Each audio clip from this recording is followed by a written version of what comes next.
Hello, my name is Katarina Vuorinen.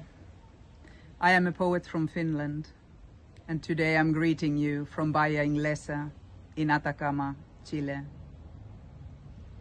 It is my great joy to share this poem, Opal, by Amy Lowell, with you today. It has been translated to Finnish by Tuomas Kilpi.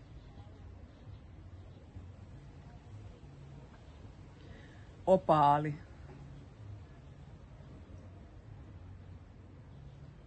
Olet tulta ja jäätä. Kosketuksesi polttaa käsiäni kuin lumi. Olet kylmää ja liekkejä. Ritarikukkien heleä puna. Kuun koskettamien magnolioiden hopea.